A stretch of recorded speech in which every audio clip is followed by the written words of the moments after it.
Olá, você está no canal da Igreja CI. Você vai ouvir agora uma palavra do Evangelho do Nosso Senhor que pode transformar a sua vida.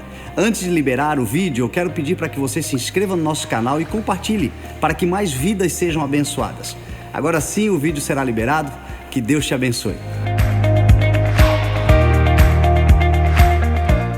Diz assim a palavra do Senhor: o que foi, tornará a ser.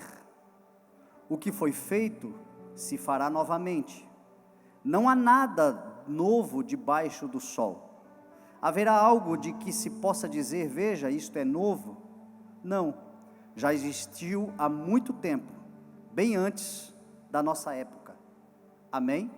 Você pode orar comigo? Pai, eu te louvo, Senhor, pela tua bondade, pela tua graça, pela oportunidade e o privilégio de mais uma vez pregar a tua palavra diante da tua igreja.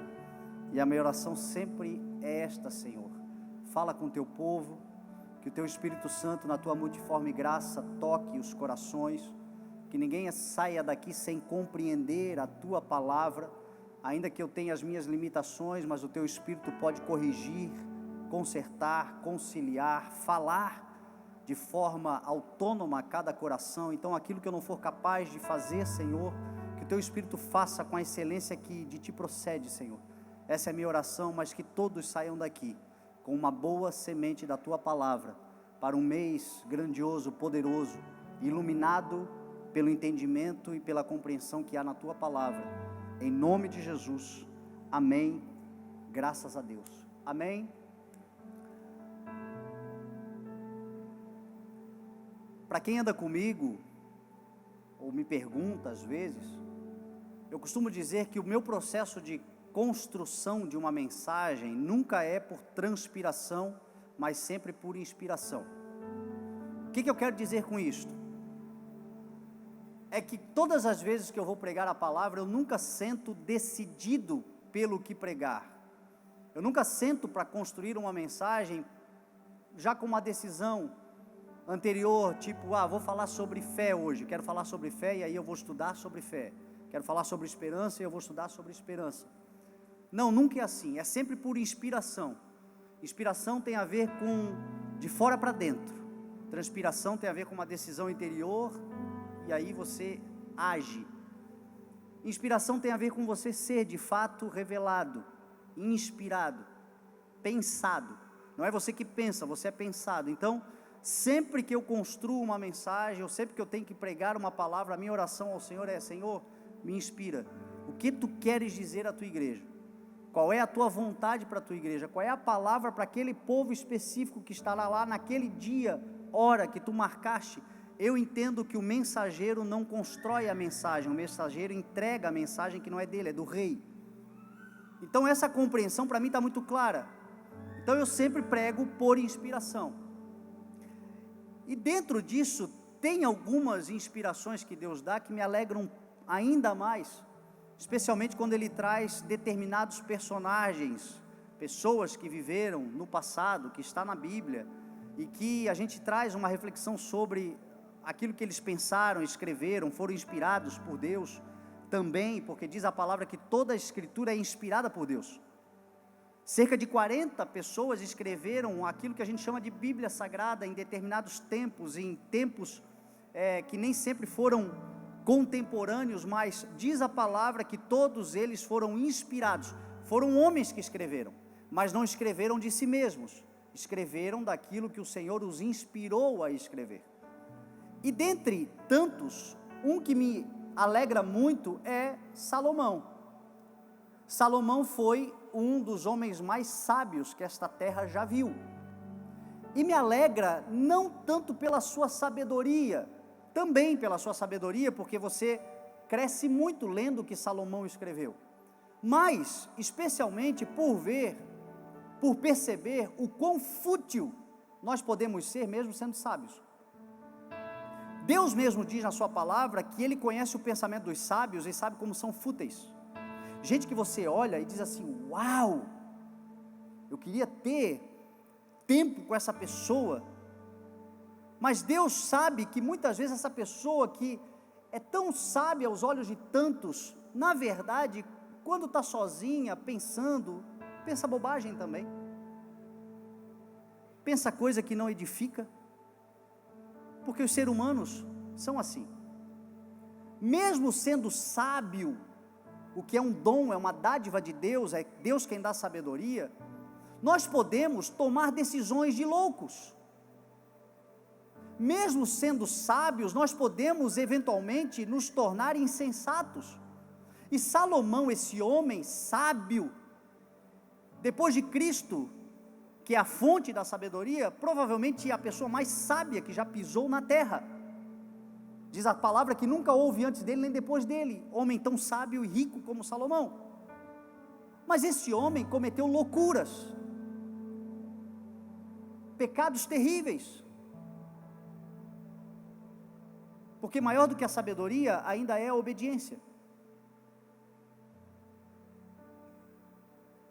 É você conhecer, é você obedecer aquilo que Deus já te determinou. E Salomão, ele recebeu uma palavra de Deus, dizendo: olha,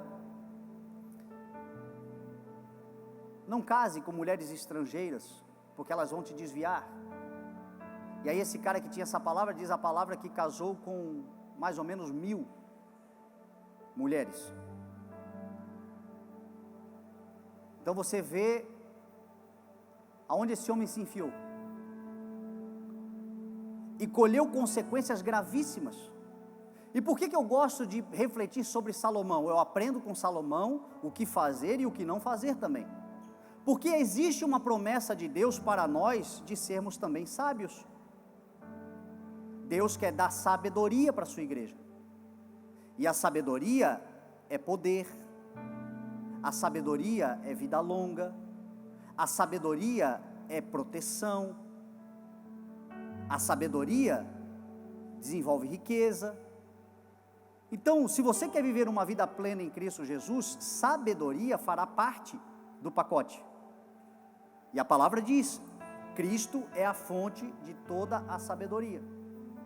Mas ainda assim, a palavra diz: vigiem também, orem também, para que vocês não caiam em tentação. Sabedoria é uma dádiva poderosíssima que Deus dá, e a palavra diz que Deus dá livremente a todo aquele que pede. Se alguém tem falta de sabedoria, peça, que o Senhor dá. Tem gente pedindo dinheiro, não peça dinheiro, peça sabedoria, e ela gerará dinheiro.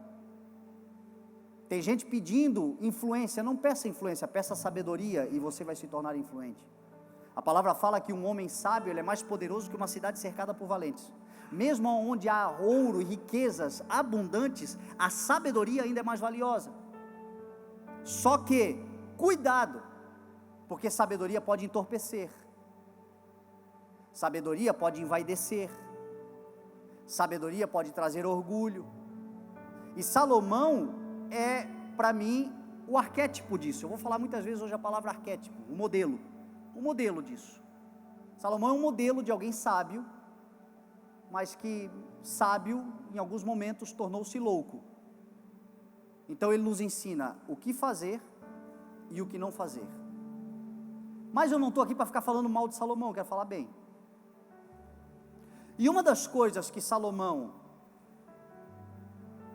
percebeu é que, e ele escreve no livro de Eclesiastes, o livro de Eclesiastes é um livro de lamentos, de lamentações de um sábio, de um homem que escreveu muitos provérbios, fez muita bobagem na vida, meio que se desviou, e agora na sua velhice estava voltando para o caminho do Senhor e refletindo sobre tudo que tinha feito. Então é um livro que mostra a história de um rei já velho, refletindo sobre a vida. E no livro de Eclesiastes ele fala o seguinte: as palavras dos sábios são como aguilhões, e a coleção dos seus ditos são como pregos bem fixados provenientes de um único pastor. Uma grandeza que ele teve, sempre teve, é que ele sempre reconheceu que a sua sabedoria vinha do alto, do supremo, poderoso, maravilhoso, grandioso pastor, que é Cristo, o nosso Senhor. Um cara que teve essa revelação 1000 anos antes de Jesus vir ao mundo, mas ele entendeu. Então isso é um ponto positivo. E um outro ponto assim positivo que eu percebo que ele teve 3000 anos atrás, e que está óbvio, e se nós pararmos para refletir um pouco, nós vamos perceber que é assim mesmo a vida, é que não há nada novo. Não há nada novo debaixo do sol. Tudo que há já foi, tudo que existe já teve um nome, tudo que acontece é uma repetição. E quando ele diz que não há nada novo, ele está falando sobre o comportamento humano, sobre a realidade do homem, sobre quem o homem é desde Adão, sobre o que nós somos no nosso interior, as decisões que nós tomamos, os padrões comportamentais do ser humano. Não mudou nada, desde Adão nós somos os mesmos. E Salomão percebeu isso. E para ilustrar a mensagem que eu quero pregar, para dar uma pequena ilustração para você entender, eu trouxe duas fotos. Eu gostaria que a menina lá colocasse a primeira foto, por favor. Coloca lá.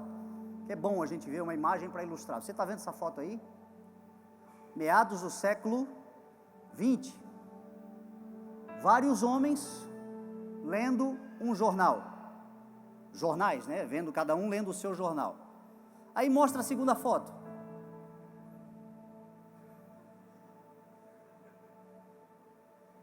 O que mudou? Mudou a plataforma, mudou o meio, mudou o método, mas o comportamento é o mesmo. Hoje se fala muito sobre a questão da internet, do domínio, da escravidão, da plataforma, que as pessoas estão todas ali conectadas, mas antigamente existiam outros meios de controle também, que nos dominavam também, que nos tomavam, que nos tiravam do verdadeiro propósito que nós temos. Então a tecnologia não é o diabo. O diabo muitas vezes ele usa da tecnologia para nos corromper. As pessoas ali, eu não sei o que elas estão vendo, o que elas estão lendo.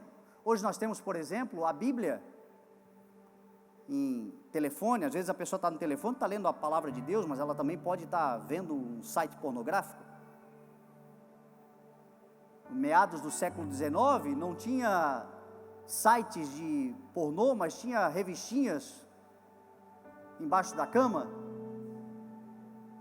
para outras gerações, mas o padrão comportamental não mudou. E é disso que Salomão está falando. Não há nada novo.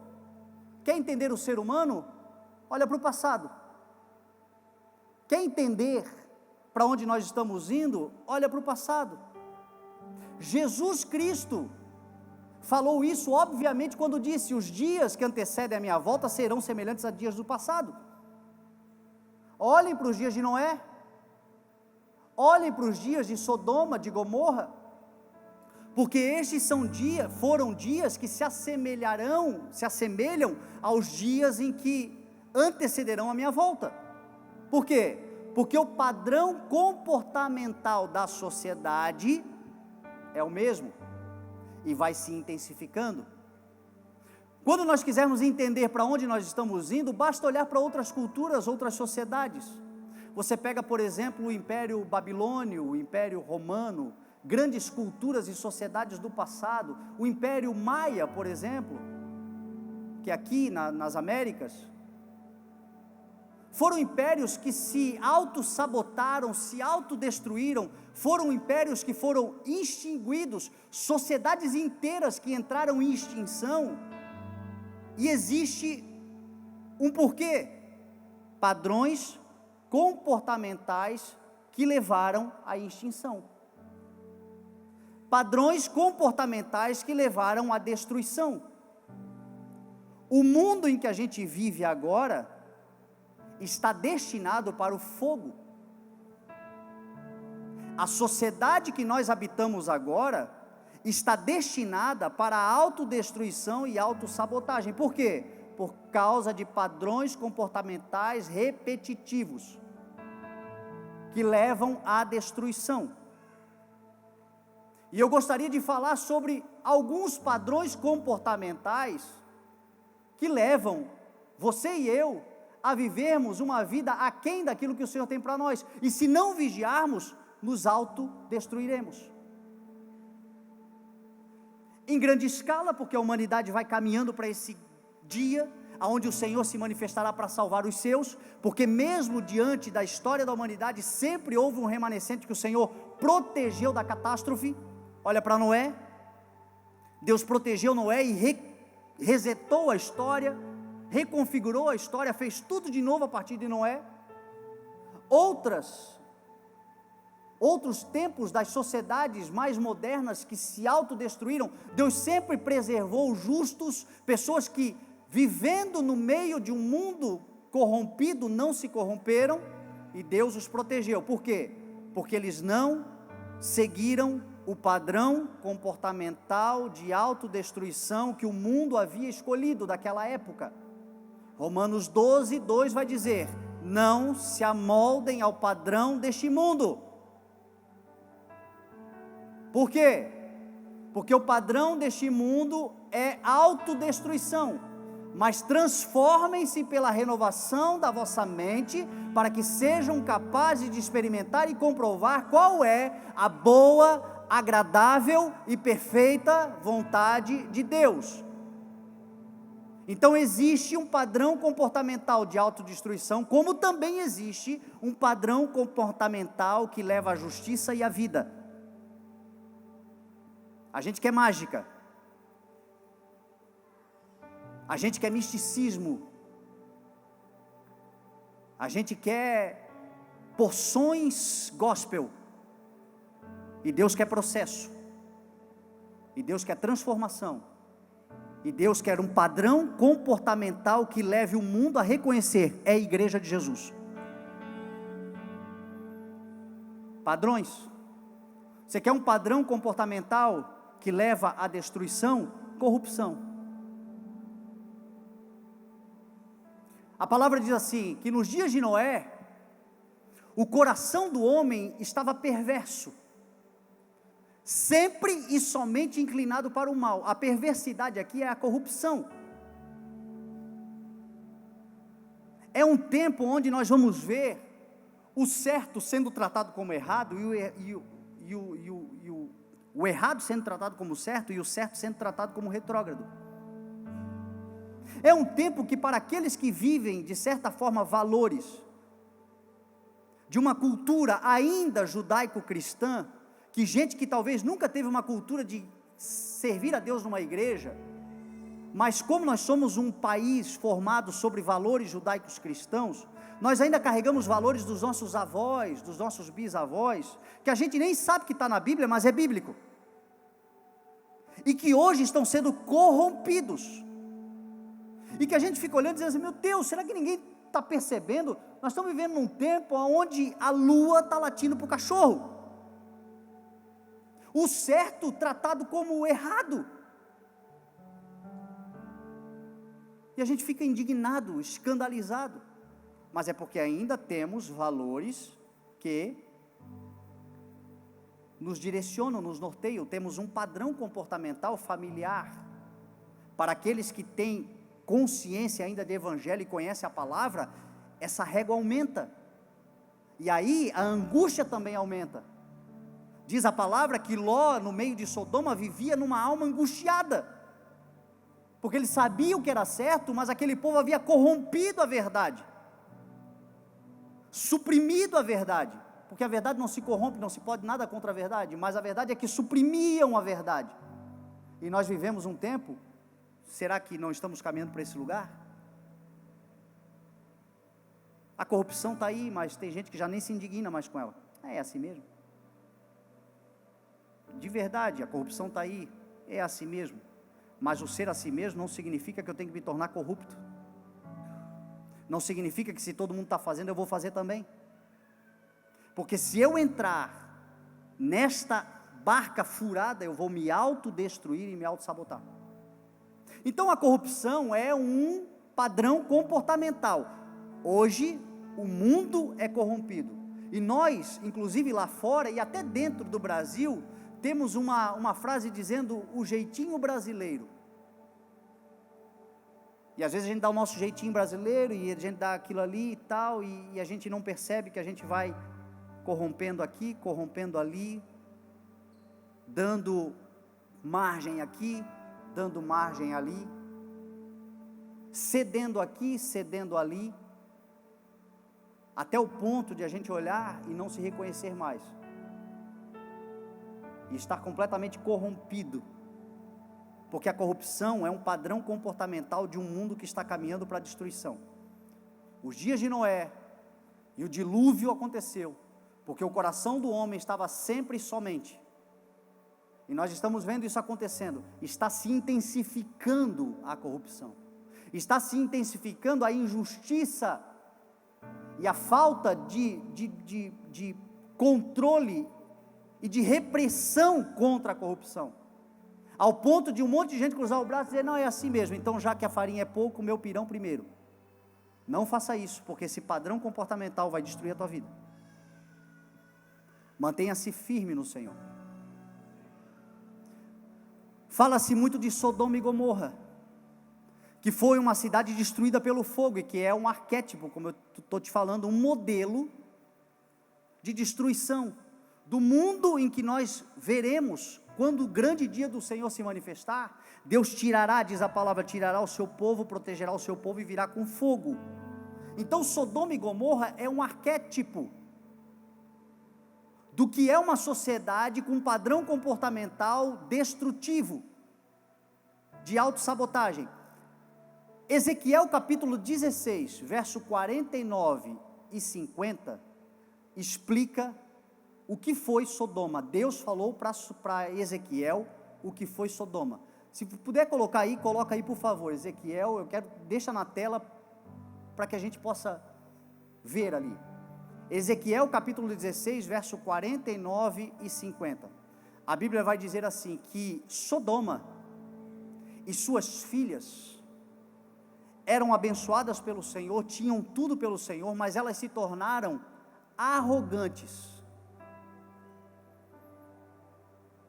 Um padrão comportamental de autodestruição é a arrogância, é a presunção, é a soberba.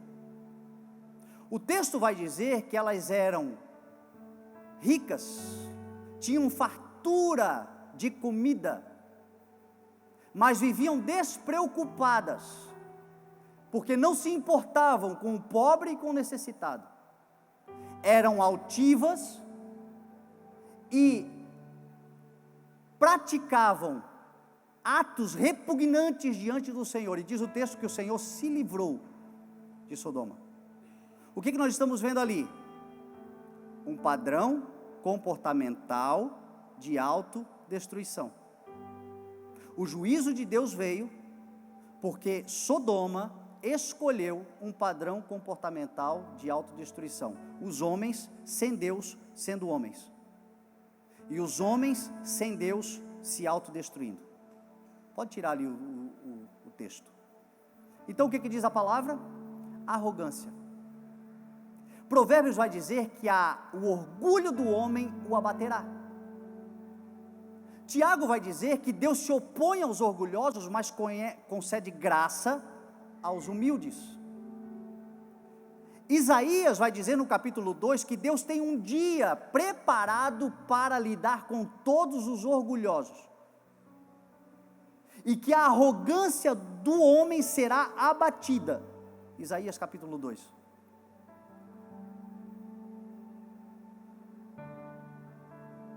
É o que eu disse para você, uma geração que tem conhecimento, uma geração que tem acessos, uma geração que tem tecnologia, uma geração que tem poder, uma geração que tem influência, uma geração que tem condições, mas que está negando o seu Criador, tornando-se orgulhosa, soberba, achando que nós somos a fonte das coisas. Não, nós somos o canal para que as coisas aconteçam. A fonte é Cristo. E é isso que Salomão entendeu, e é o que nele eu vejo como um exemplo. Ele sendo quem ele foi, tendo tudo que ele teve, errando do jeito que errou, mas ele nunca caiu no pecado da soberba, porque o soberbo Deus abate.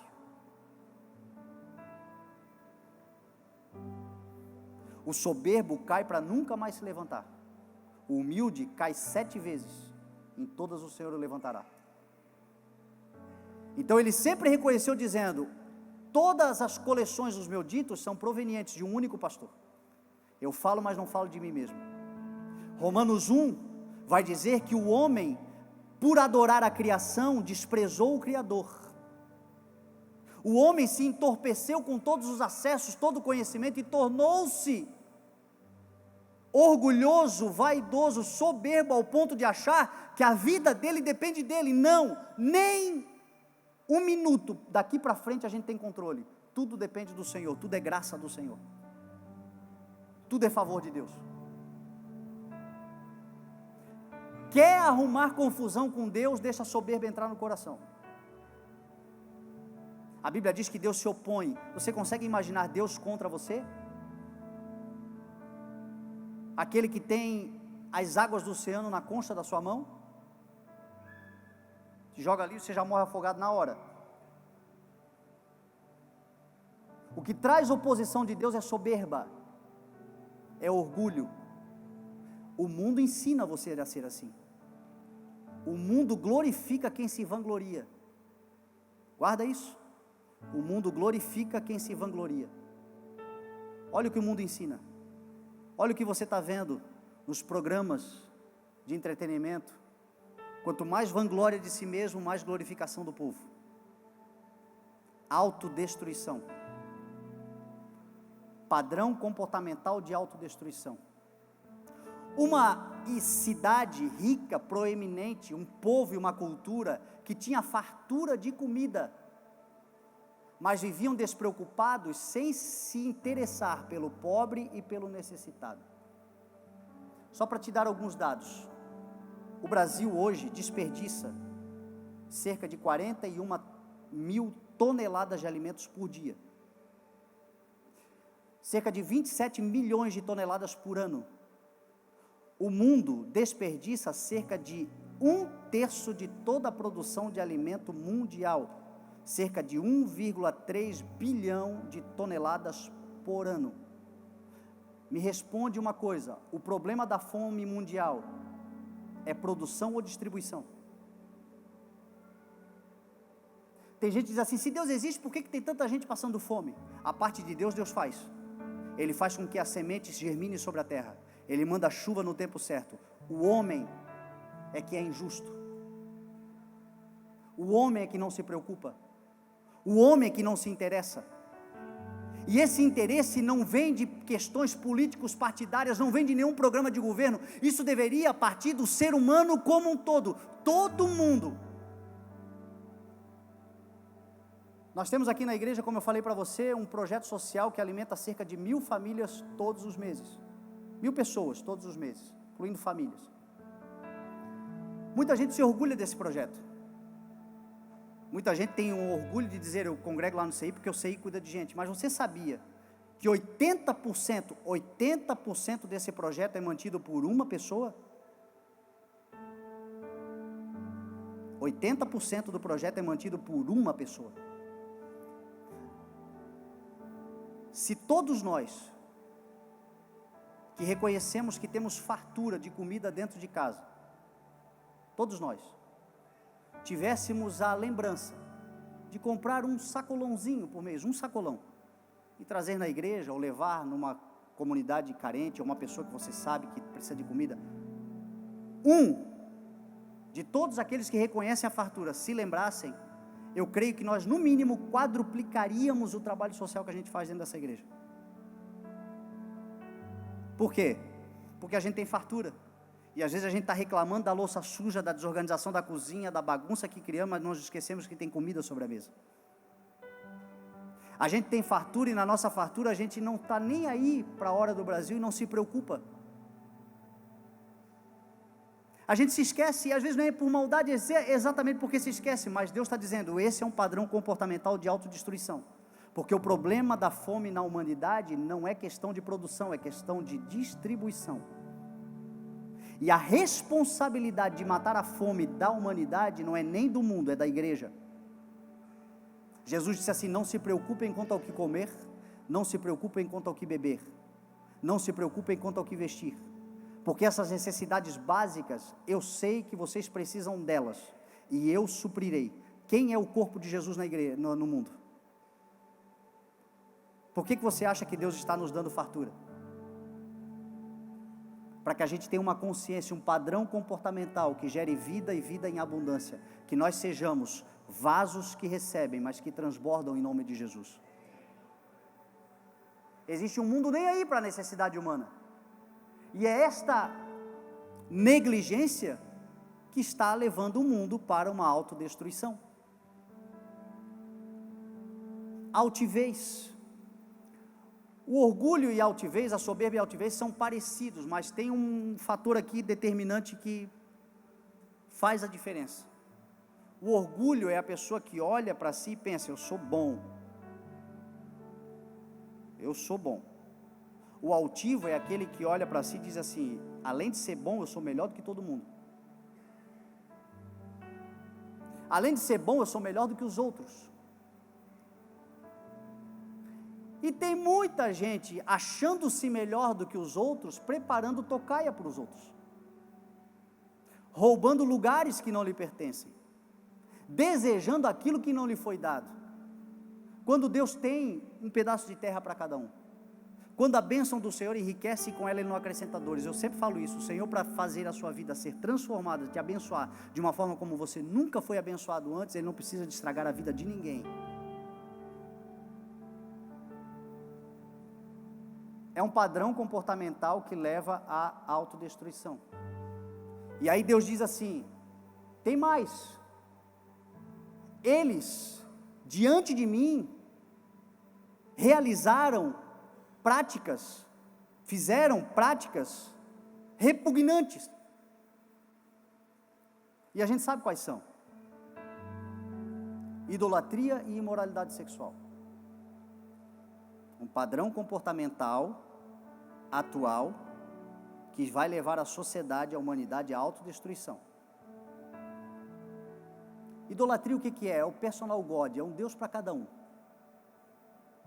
É o Deus, segundo os meus preceitos, que se encaixa naquilo que eu acho certo, naquilo que eu quero, naquilo que dá coceirinha gostosa dos meus ouvidos. Eu estou ouvindo só o que eu quero ouvir. O personal God, que não me confronta, que não me repreende, que não me disciplina, que não me ensina, que não transforma e não me leva por um caminho de verdade.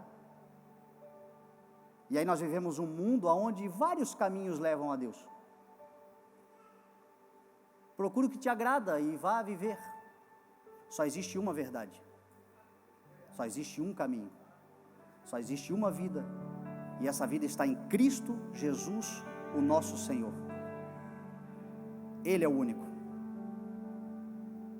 A idolatria levou aquele povo à autodestruição. Apocalipse 22 fala que aqueles que lavaram as vestes no sangue do Cordeiro e tiveram acesso à cidade santa de Jerusalém, a nova Jerusalém que descerá dos altos, entraram pelas portas, foram aqueles que lavaram as suas vestes. De fora ficarão os cães, os que praticam feitiçaria, os que praticam imoralidades sexuais, os idólatras e todos aqueles que amam e praticam a mentira. O que Jesus está falando? Fora vai ficar um povo que escolheu um padrão comportamental de autodestruição, que não fui eu que estabeleci, é padrão do mundo. Não ame o mundo, nem o que no mundo há, porque aquele que ama o mundo, o amor do Pai não está nele. Então é Jesus ensinando. A imoralidade sexual, a gente vê, a humanidade, ela é erotizada, sexualizada desde sempre. Nada mudou. Os impérios que se autodestruíram, todos eles eram promíscuos. O sexo era moeda de troca. Deixa eu dizer uma coisa para você. O sexo é divino. O sexo é um presente de Deus. Talvez não exista nada mais prazeroso nessa vida do que um sexo com orgasmo, com a pessoa que você ama, que você tem uma aliança. Mas o sexo é para o casamento. E só para o casamento. fora disso, cai na prática da imoralidade que trará consequências. Pastor, eu não concordo com isso. Tudo bem, eu estou te falando o que a palavra fala, o que a Bíblia Sagrada fala. Deus deu uma sexualidade para cada um e cada um faz o que quiser da sua. Só que, se escolher outra forma, tenha o mínimo de dignidade de quando vier as consequências, pegar o boleto, pagar o boleto e não colocar a culpa em Deus. Só assuma. Porque coisa linda é quando a gente vê dentro da igreja, gente que chega toda arrebentada, porque escolheu vida pregressa fora dos padrões do Senhor. Eu também já vivi fora dos padrões do Senhor.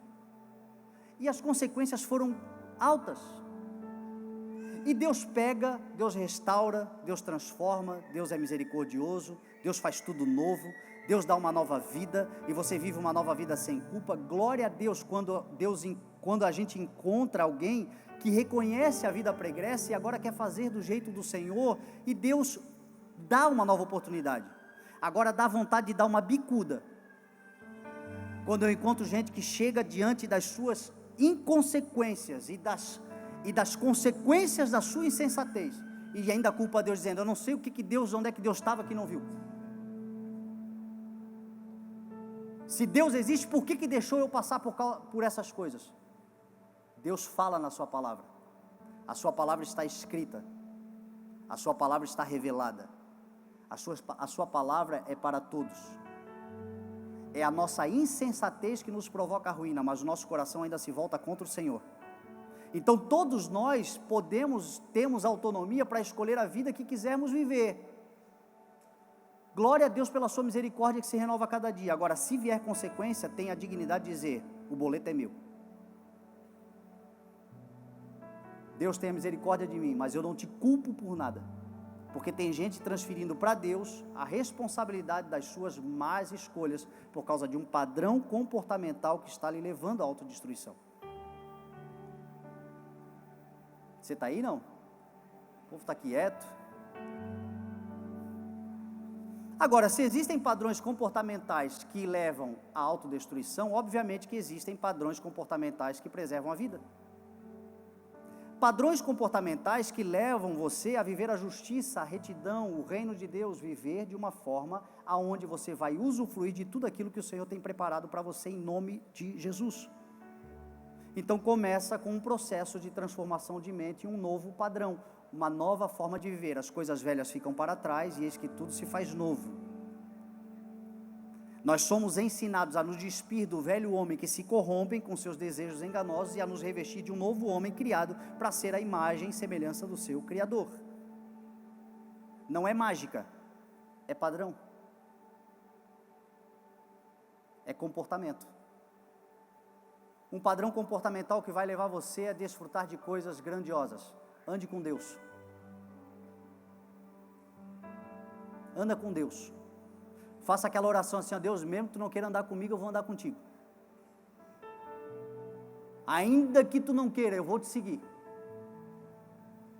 E tome a decisão de andar com Deus. Enoque, um arquétipo, um modelo de alguém que andou com Deus. Gênesis 5, diz a palavra, e Enoque andou com Deus, e já não foi encontrado entre os homens, porque Deus o arrebatou, tomou para si. Enoque é o arquétipo da igreja que será arrebatada. Quem é a igreja que será arrebatada? A igreja que anda com seu Deus. Uma igreja que desenvolveu um padrão comportamental, que anda com Ele, que segue Ele, que anda onde Ele anda, que pisa onde Ele pisa, que já negou-se a si mesmo e agora segue o seu Senhor todos os dias da sua vida. Ande com Deus. E você vai desenvolver um padrão comportamental, meu irmão, que vai para você e para além de você. Enoque era bisavô de Noé. Enoque gerou Matusalém, que gerou Lameque, que gerou Noé. Gênesis capítulo 6, você vai ver assim, e Noé andava com Deus. O teu padrão comportamental hoje está gerando um padrão comportamental nas tuas gerações. Benditas serão as tuas gerações. Bênçãos hereditárias que o Senhor está transferindo para você e para as tuas gerações por causa do padrão comportamental. Você decidiu andar com o Senhor, tu e a tua casa servirão o Senhor. Paulo vai dizer isto: creia no Senhor e serão salvos tu e a tua casa. Creia você no Senhor, e tu e a tua casa servirão ao Senhor, porque eles verão em você um novo homem, uma nova mulher, e a tua atitude vai para além das tuas gerações. Ande com Deus.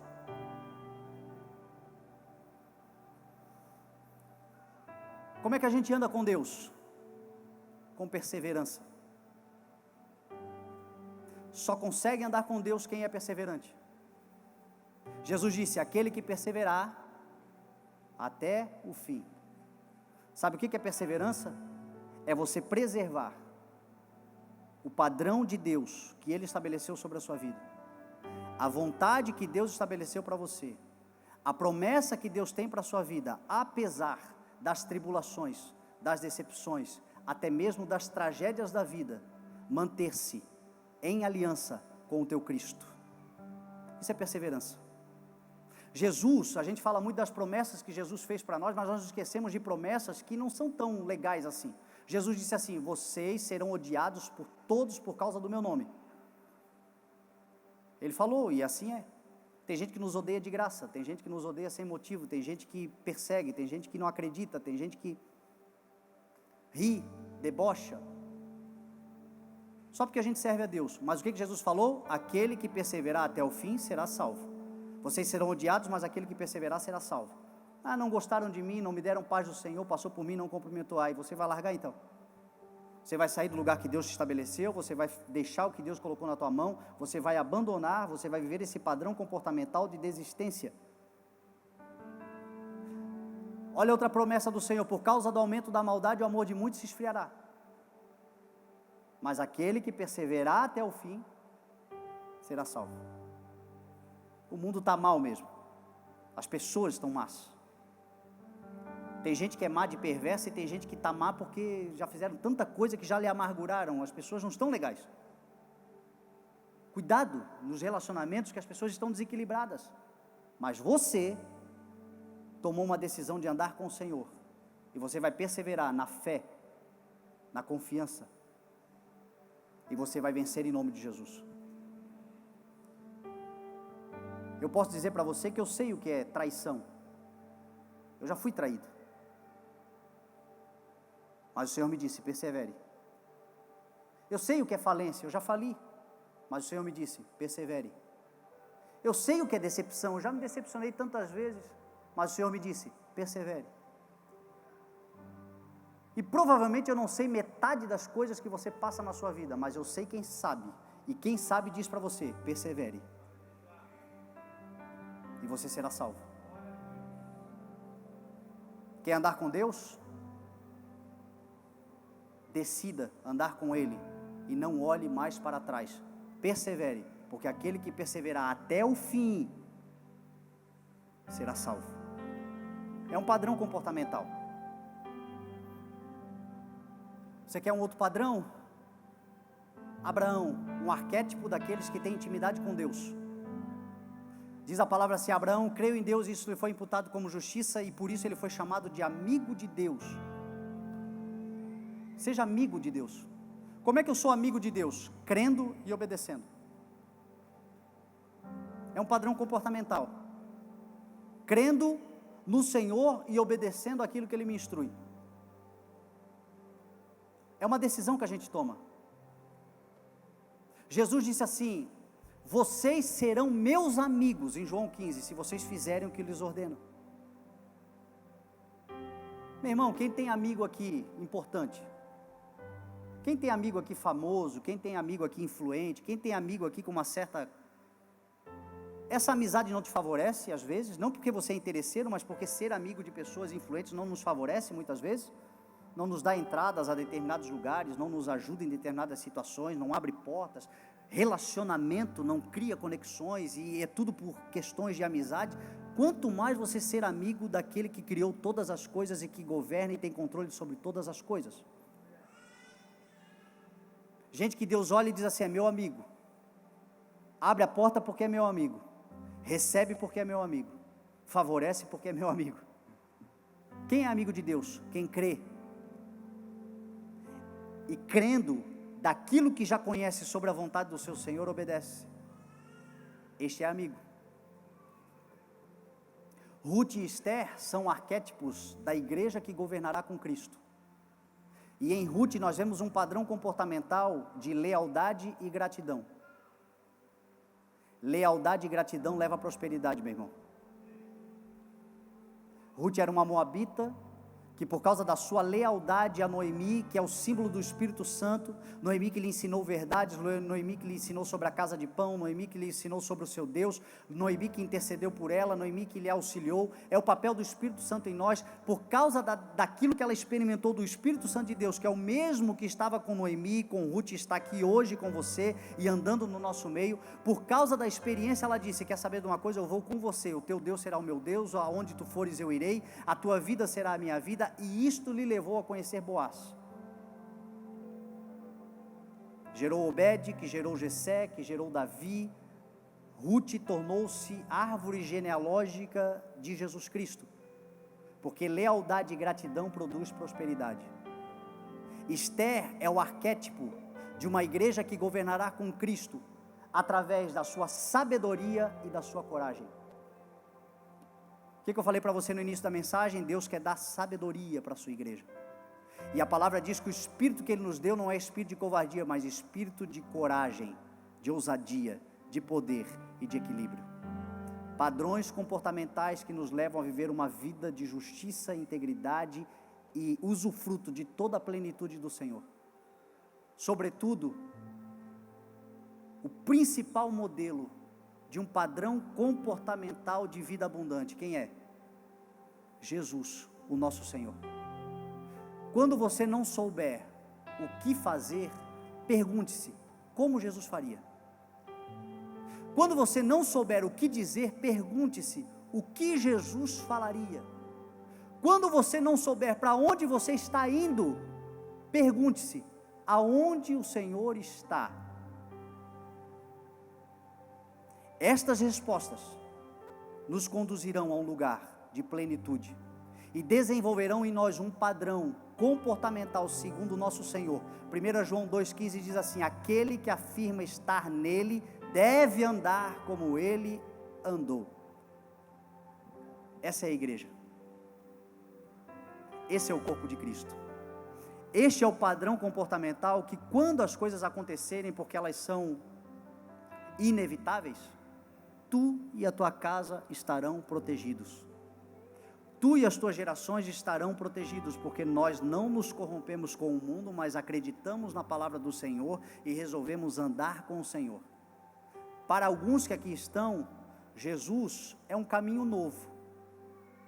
É um novo caminho, vivo caminho. Para outros que aqui estão, Jesus já é um caminho antigo, porque já tem uma caminhada longa com o Senhor, experiências com o Senhor, mas Ele segue sendo o caminho. Mas eu quero te dizer, Jesus não é só um caminho novo, muito menos um caminho antigo. Jesus é um caminho atemporal e eterno. Jesus foi o caminho de ontem, Jesus é o caminho de hoje, Jesus será o caminho até depois do fim.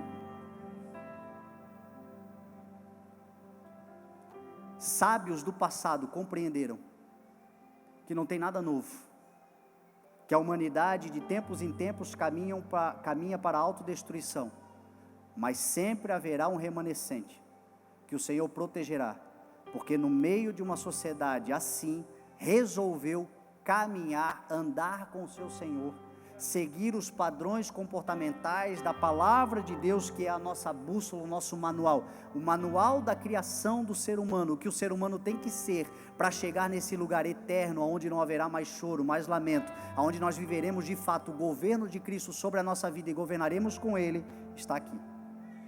Este é o nosso manual de padrão comportamental, não é o que dizem os filósofos, os estudiosos, a não ser que eles falem sustentados aqui.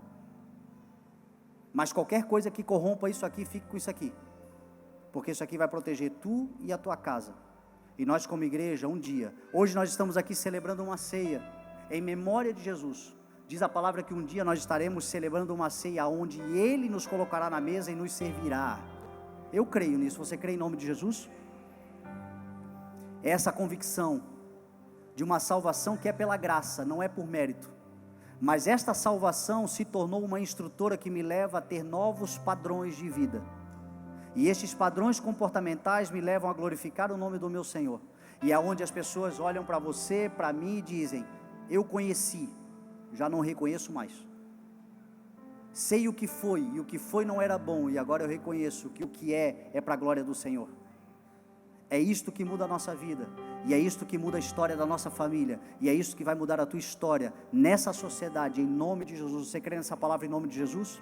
Então vamos nos colocar de pé e vamos orar.